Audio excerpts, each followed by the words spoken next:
কৃষ্ণ কথা যারা বলে তাদের মধ্যে উপরন্ত আরেকটা কথা বলো, যারা কৃষ্ণ কথা শ্রবণ করবে তাদের মধ্যে ঢুকবো না। সব কথা দেওয়ার পরে আমি সার উঠে গেলাম, বৃন্দাবনে থাকার অধিকার নাই।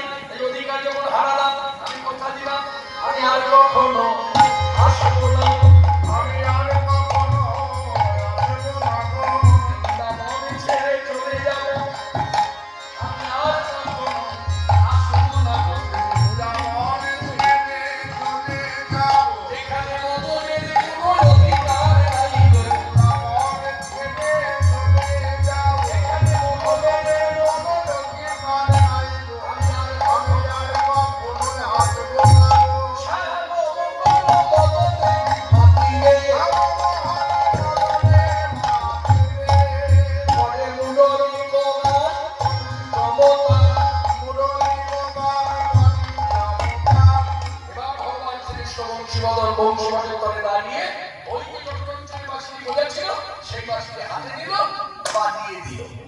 আচ্ছা, বাসি বাজলেই তো বাজে রাধে রাধে, দেখবে কোনো বক্তা কিন্তু বলে না রাধে রাধে, কোনো সঠিক নাম নাই। তাকে বাজলো যে কি বলে বাজলো? শ্রীমদ ভাগবত শুনতে বসে বা গাছা শুনে বসে বললেন জগৎকালং পাবকৃষাং মনোহরম। প্রত্যেকটা কথা অর্থ বহন করছে। জগৎ সুন্দর একটা গান গাইল, গান গাইল জগৎকালং ওই আপনার বললে আপনাকে যেদিন কামড়িস দিল, যেবার করে আপনার ভগবানকে পাওয়ার বাসনা বেড়ে গেল না, বেড়েছে না বলেছে, বলুন আপনি ভেবে বলুন। চরম এসছে বুঝলে কষে ম্যাথ চরম এসছে, ম্যাথ কিন্তু ডাকছে।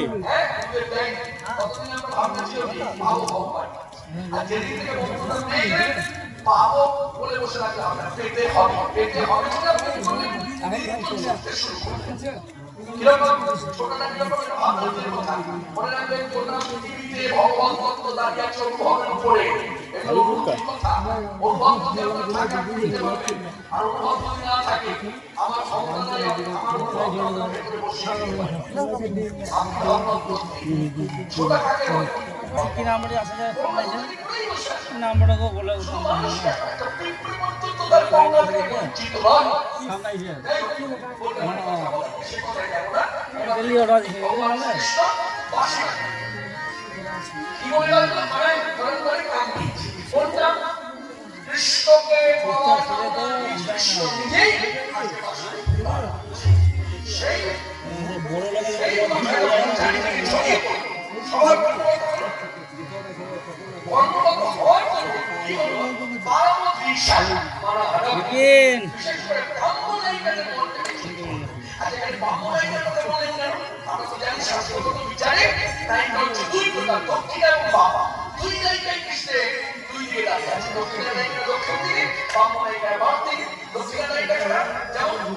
চন্দা পদ্মা শৈবা প্রভৃতি, আর এদিকে বামনাইকা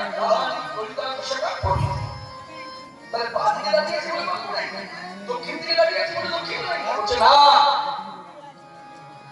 গোবিন্দের দিকে তাকায় না। তাহলে গোবিন্দের দিকে যারা তাকায় না তারা পর্যন্ত আজকে বাঁশির গান শুনে ঘরের বাড়ি গেলে বুঝতে হবে রাহুল চলে গেল।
বাধাপ্রাপ্ত হলো।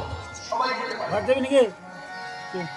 সবাই যেতে পারেনি, কেউ কেউ বাধাপ্রাপ্ত হলো। কোনো কোনো কবি তার সামনে এসে পত্র করলো, এই না এত রাত্রে অন্ধকারে কোথায় যাচ্ছ? বলে বলে বাঁশি দেখেছি, বাঁশি আঁকিয়ে দিতে যাও, যাও ঘরে যাও, ঘরে যাও বলে ঘরে দিল। আর বাইরে থেকে দরজাটা বন্ধ করে বাইরে লোক লাগিয়েছে, যেতে রাখা। সেই সকল কবিরা আবদ্ধ অবস্থায় থেকে ভগবান শ্রীকৃষ্ণকে প্রার্থনা করলো ভেতর থেকে, হে করুণার সিন্ধু, করুণা করো, তুমি দেখেছ তোমার সেবা করবার অভিলাষ আমাদের প্রত্যেকের আছে, কিন্তু আমরা যে বাধাপ্রাপ্ত, উপায় নাই। তা তুমি কৃপা করো, আমাদেরকে নিয়ে চলো, আমরা যেন তোমার সেবা করতে পারি।